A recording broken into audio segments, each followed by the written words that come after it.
Muy buenas noches, amigas y amigos. Reciban la bienvenida a este su canal de confianza. Yo soy el Sabueso y estamos transmitiendo con 100.000 watts de potencia de frecuencia modulada desde la ciudad de los vientos. Así es, Quirites. Son las 9:52 minutos de este todavía no se nos extingue este miércoles 19 de agosto de este increíble y ya casi a la mitad del ombligo para abajo de este año 2026. Bienvenidas y bienvenidos porque estamos en una sesión más de improvisando. Sin más, nos vamos directamente con nuestras preguntas de esta noche. Uy, que ya la perdimos. Ya regreso para acá. Listo, aquí está.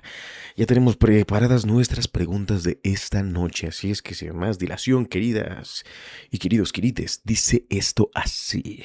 Si heredases un idioma que solo puede hablar una persona viva a la vez, ¿a quién se lo transmitirías? Si heredases un idioma que solo puede hablar una persona viva a la vez, ¿a quién se lo transmitirías? Y vamos ahora sí con 2 minutos al reloj. Esto dice así.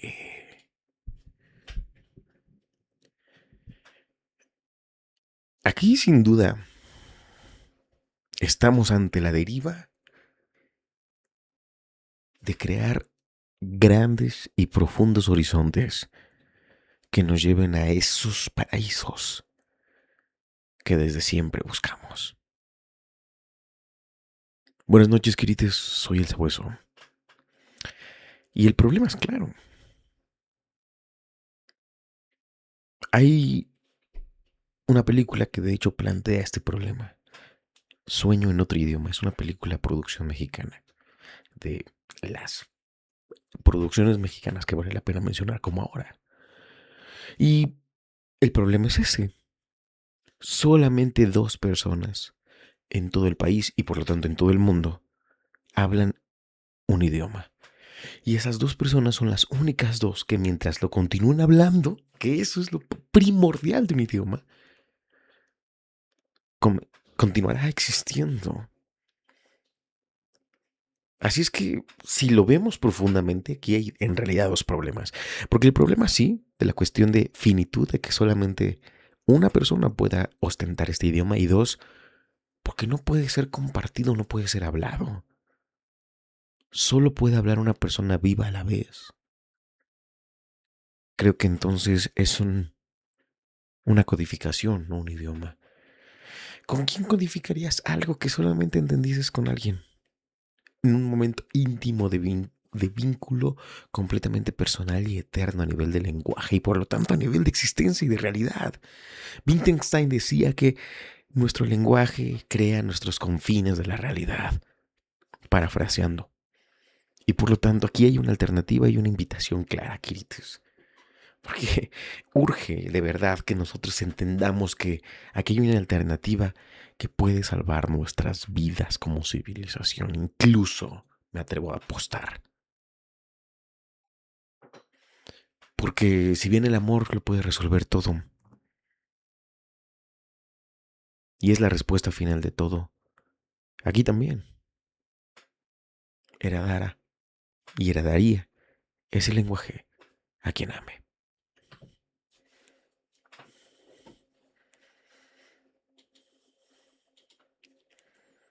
¡Vámonos! Ahí debió de haber estado un...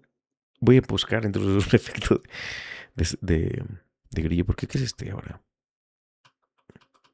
Cámara lectura. Ah, porque tenía la lectura. Bueno, pero puedo retomar que sigue existiendo eso. De un sonido, un efecto de sonido. Bueno, vamos a ir con la pregunta número 2 de esta noche. Dice así, eres el director de una ciudad subterránea y debes convencer a la superficie de que vuelvan a confiar en vosotros. ¡Wow! ¿Por qué está en castellano esto? Interesante, y no me había salido esta conjugación.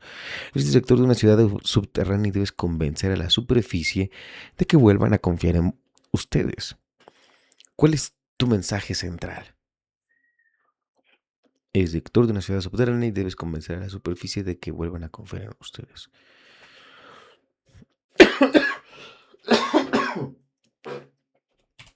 Ok.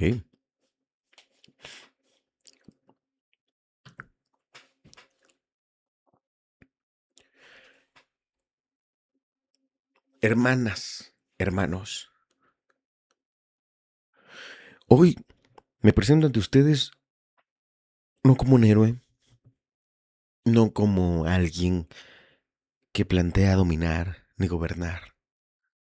No soy un rey y por lo tanto tampoco un gurú o alguien que tenga respuestas. Así es que ya sea que ustedes busquen y verifiquen en mí algo que plantee que esto es un engaño, sepan que solamente tengo que perder al estar hoy aquí frente a ustedes. Porque allá abajo hemos sabido cómo permanecer juntas y juntos.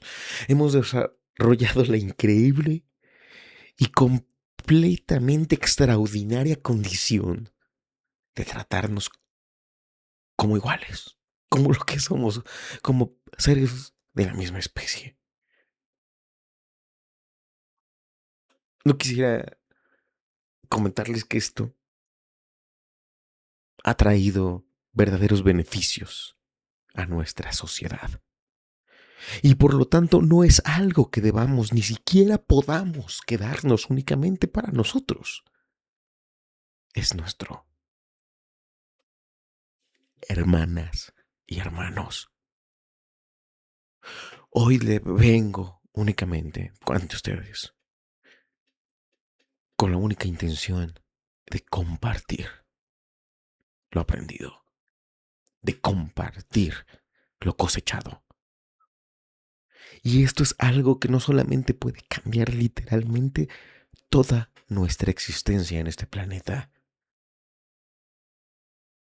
sino que puede verdaderamente hacernos lo que siempre estuvimos destinadas y destinados a ser.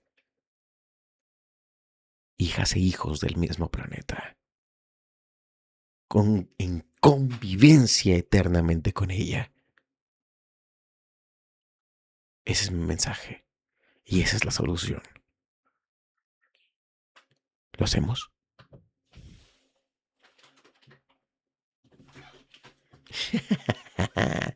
¿Qué tal, Me gusta más, pero hay que ajustar cuestión de tiempos. Dice así, pregunta número 3. Si una mentira produce exactamente las mismas consecuencias que la verdad, ¿qué las diferencia realmente? Si una mentira produce exactamente las mismas consecuencias que la verdad, ¿qué las diferencia realmente?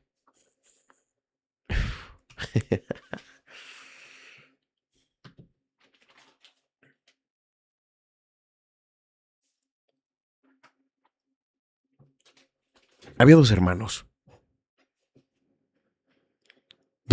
que crecieron en un lugar donde la playa fue desde el inicio su verdadera cuna.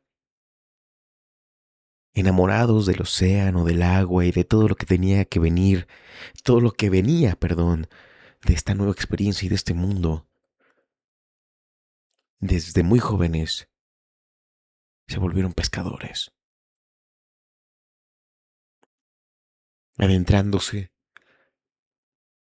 poco a poco,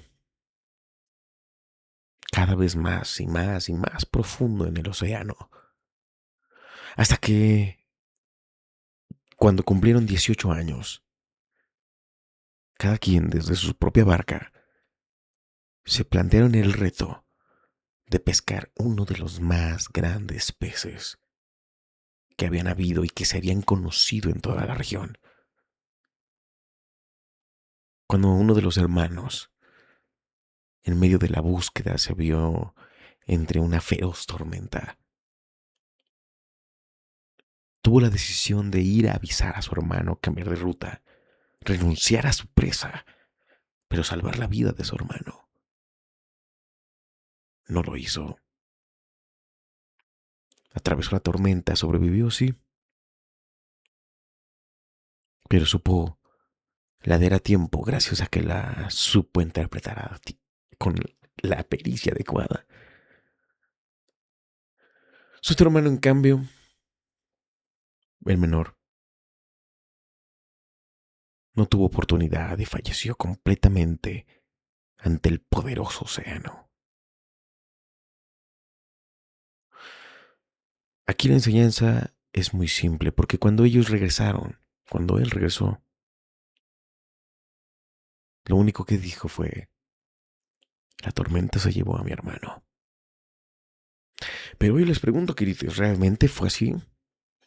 ¿Fue la tormenta la que se llevó al hermano o fue la simple decisión de continuar adelante pese a todo?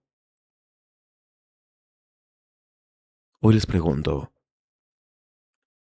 ¿esa victoria vale la pena todo? Responder si tienen las mismas consecuencias, qué es lo que realmente las diferencia, es precisamente como decir, ¿qué importancia tiene entonces el buscarnos, el tratar de alcanzar esa idea propia? ¿Qué sentido tiene entonces cuando la verdad tiene las mismas consecuencias que la mentira? El hermano no tuvo otra alternativa. Él realmente no fue el que pudo haber matado a su hermano, pero sí fue el que lo pudo haber salvado. ¿Cambiaría? Sí, cambiaría muchísimo. Creo que es un gran escenario fantástico el pensar que las mentiras generan el mismo efecto que la verdad, porque es algo que nos encantaría creer, pero no es así. Incluso para los más psicóticos y perversos, es decir, en contra de la norma, encontrarían que precisamente el hecho de no sentir y herir significa y trae una consecuencia específica en los que sí lo sienten y sí lo viven. No hay escapatoria del entendimiento en sociedad. Quirites, concluyo con esto. Para que nosotros podamos generar realmente los cambios que buscamos, particularmente este del significado de la verdad, debemos enfrentar incluso la opinión necia de quien parece que pierde sentido su vida por desbaratar lo que previamente creía. Es nuestra labor como seres humanos en sociedad el decir las cosas tal cual son. La honestidad y transparencia no es publicar todo lo que te pase, no es dejar de tener intimidad, es simplemente ser eso, directas y directos con lo que nos ocurre. Éxito, queridos. Pues muchísimos más de los 2 minutos, pero qué va, caray, qué va, qué buena pregunta. Vámonos por favor ahora a la pregunta catedral de esta noche. 5 minutos al reloj y dice nuestra pregunta catedral de esta noche así. Mañana todos los algoritmos que influyen en decisiones humanas pasan a ser visibles y modificables por cualquiera. ¿Qué principio evitaría que la transparencia destruyera la estabilidad social? Mañana todos los algoritmos que influyen en decisiones humanas pasan a ser visibles y modificables por cualquiera. ¿Qué principio evitaría que la transparencia destruyera la estabilidad social?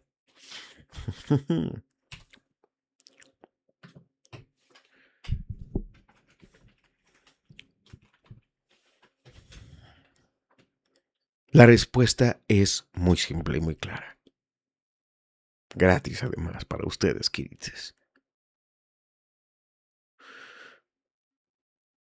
Y el humano que dice: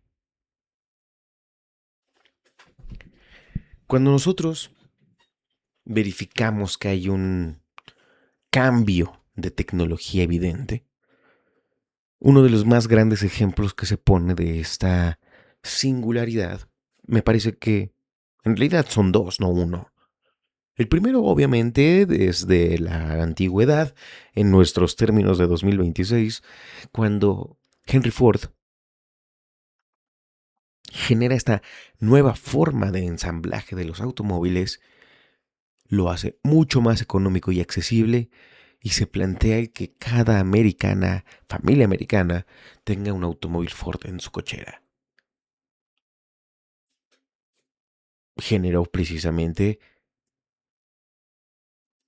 ese gran cambio de la forma en la que se hacían las cosas y tuvo el mayor de los éxitos. El segundo y más conocido, que era de hecho el cual pensaba, pero Ford es impasable, es cuando Blockbuster fue sustituido por Netflix.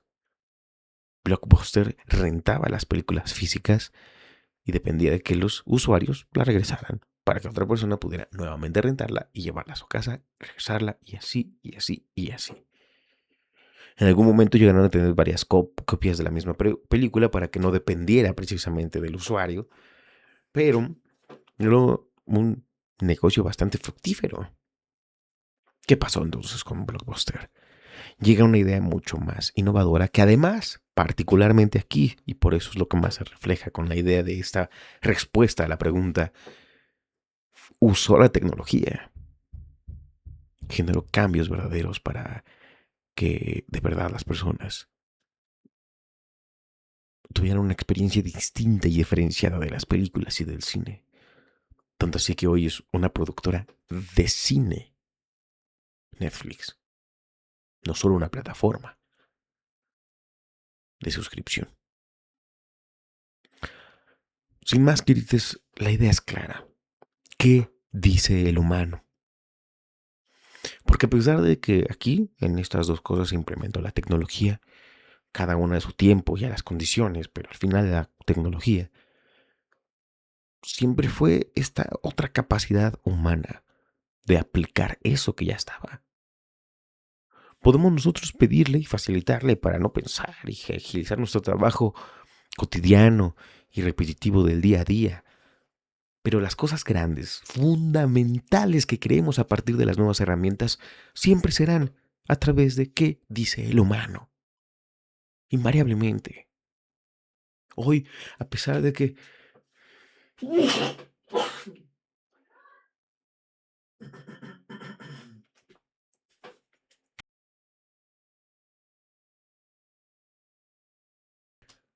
A pesar de que hoy, básicamente, podamos presumir siquiera un poco, pero me parece viable que lo hagamos,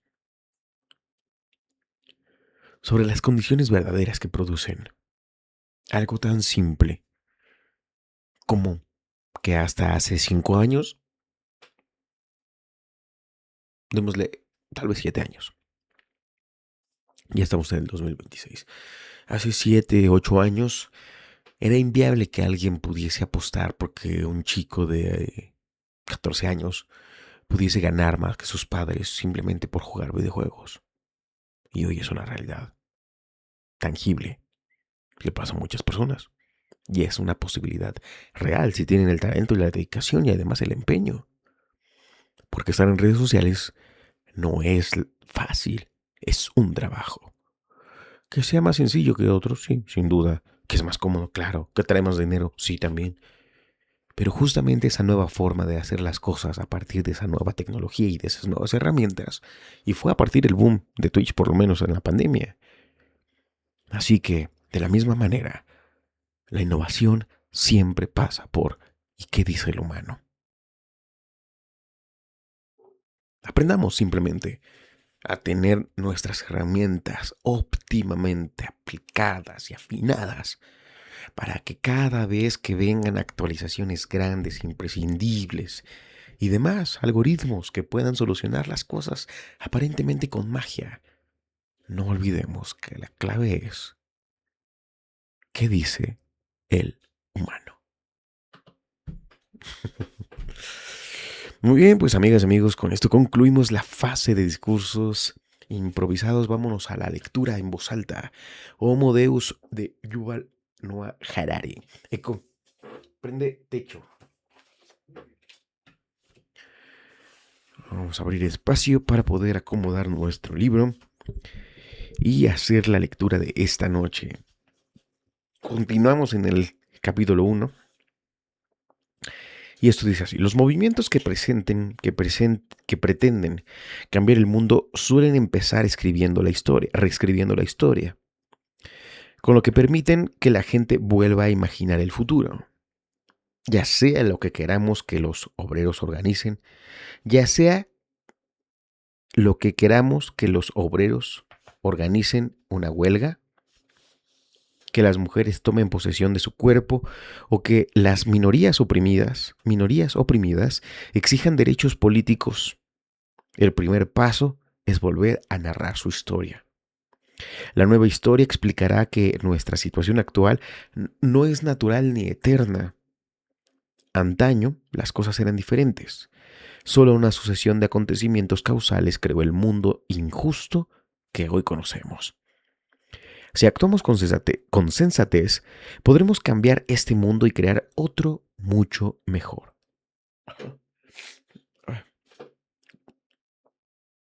Esta es la razón por la que marxistas vuelven a contar la historia del capitalismo, por la que las feministas estudian la formación de las sociedades patriarcales y por la que los afroamericanos conmemoran los horrores de la trata de esclavos. Su objetivo no es perpetuar el pasado, sino que nos libremos de él. Todo lo referente a las grandes revoluciones sociales es igualmente aplicable. La pequeña escala a la vida cotidiana. Al hacerse en casa, una joven pareja podría pedirle al arquitecto que proyectara un bonito jardín con césped en la entrada. ¿Por qué un jardín? Porque el césped es bonito, podría contestar la pareja. Pero, ¿por qué creen que lo es? Hay toda una historia detrás. Los cazadores recolectores de la Edad de Piedra no cultivaban hierba en la entrada de sus cuevas. No había un prado verde que diera la bienvenida a los visitantes de la Acrópolis ateniense, el Capitolio romano, el Templo judío de Jerusalén y la ciudad prohibida de Beijing.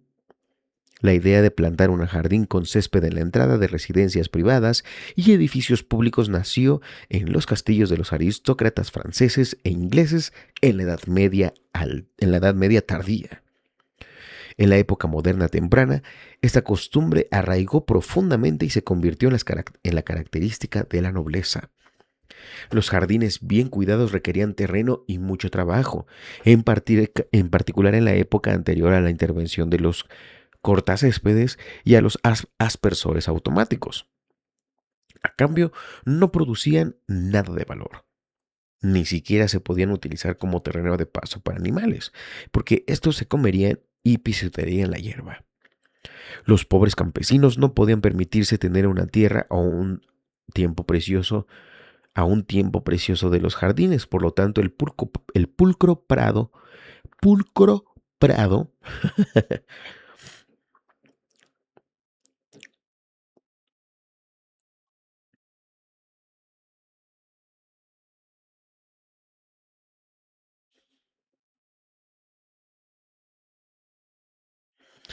de la entrada de los castillos era un símbolo de estatus que nadie podía falsificar. Proclamaba la manera llamativa a todo transeúnte: soy tan rico y poderoso y poseo tantas hectáreas y siervos que puedo permitirme esta extravagancia. Verde. Cuando mayor y más pulcro era el prado, más poderosa era la dinastía. Si uno iba a visitar al duque y su césped no estaba cuidado, sabía que aquel tenía problemas. El valioso jardín era a menudo el marco de celebraciones y acontecimientos sociales importantes, y en todas las demás ocasiones era una zona estrictamente prohibida. Hasta el día de hoy, en innumerables palacios, edificios gubernamentales y lugares públicos, un severo letrero ordena a la gente no pisar el césped. En mi antigua facultad de Oxford, todo el patio interior estaba ocupado en el jardín grande y atractivo.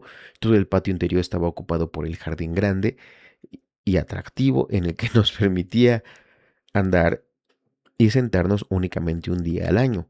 Cualquier otro día, pobre del desdichado estudiante cuyo pie profanara el sagrado césped. Palacios reales y castillos ducales convirtieron el jabillo en un símbolo de autoridad. Cuando en la época moderna tardía los reyes fueron derrocados y los duques guillotinados, los nuevos presidentes y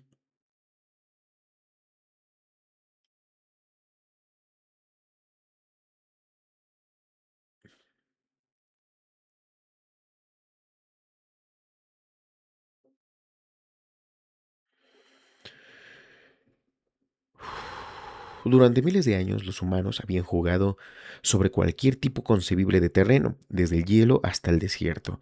Pero en los 2 últimos siglos los juegos realmente importantes como el fútbol y el tenis se han jugado sobre césped.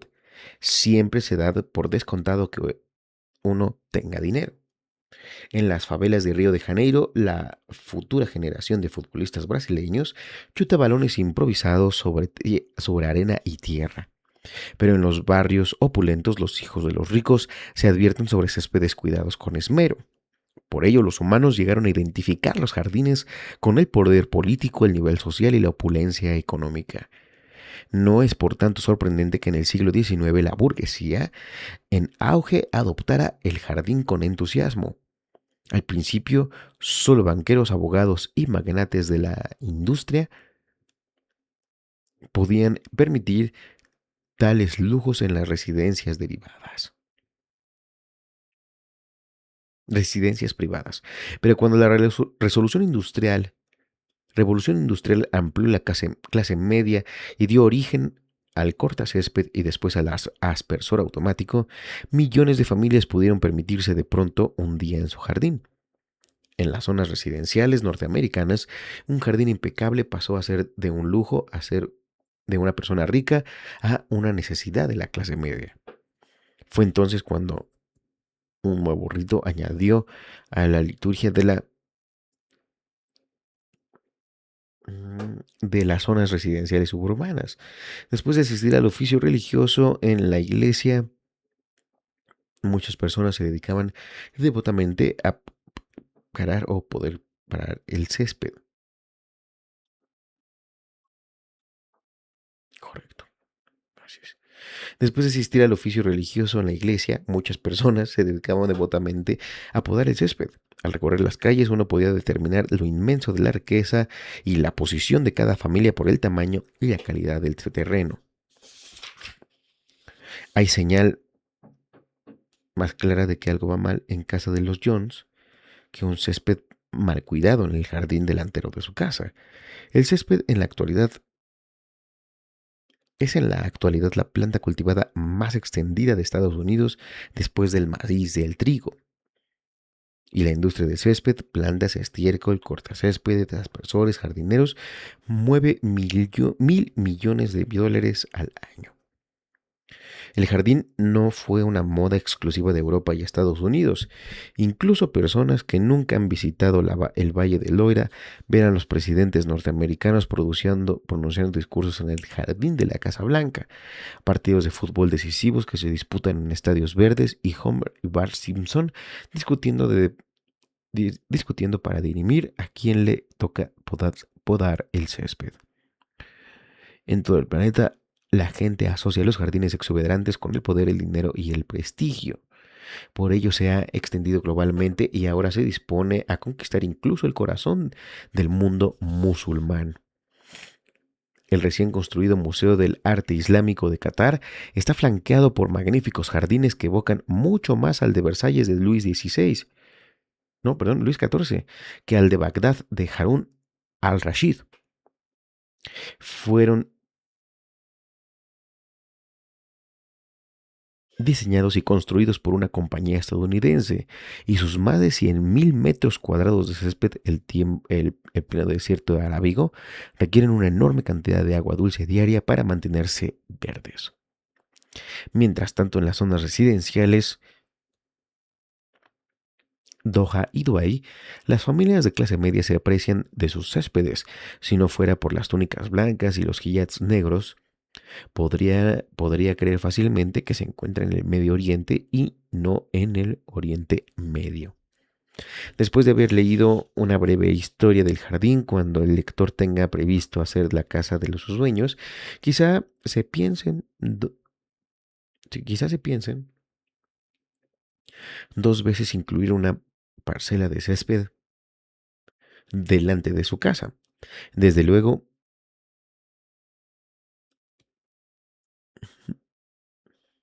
desde luego, es libre de hacerlo, pero también es libre de comprenderse que la pesada carga cultural que le han llegado los duques europeos, los magnates capitalistas y los Simpson, el imaginar un jardín de piedra japonés. mm, Desde luego, esto no espera la libertad total, podemos evitar los moldeados en el pasado, pero algo de libertad es mejor que ninguna, eso es cierto. Una enorme deuda social con el pueblo de México y con la verdad y la justicia.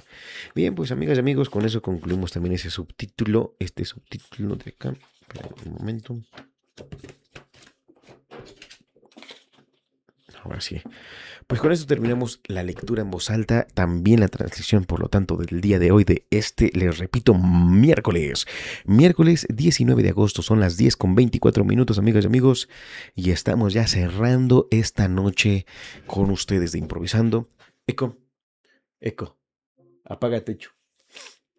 De lectura en voz alta y de demás sorpresas que nos tenemos siempre preparados para todas y todos ustedes. Muchísimas gracias, pasen. Eco, 300.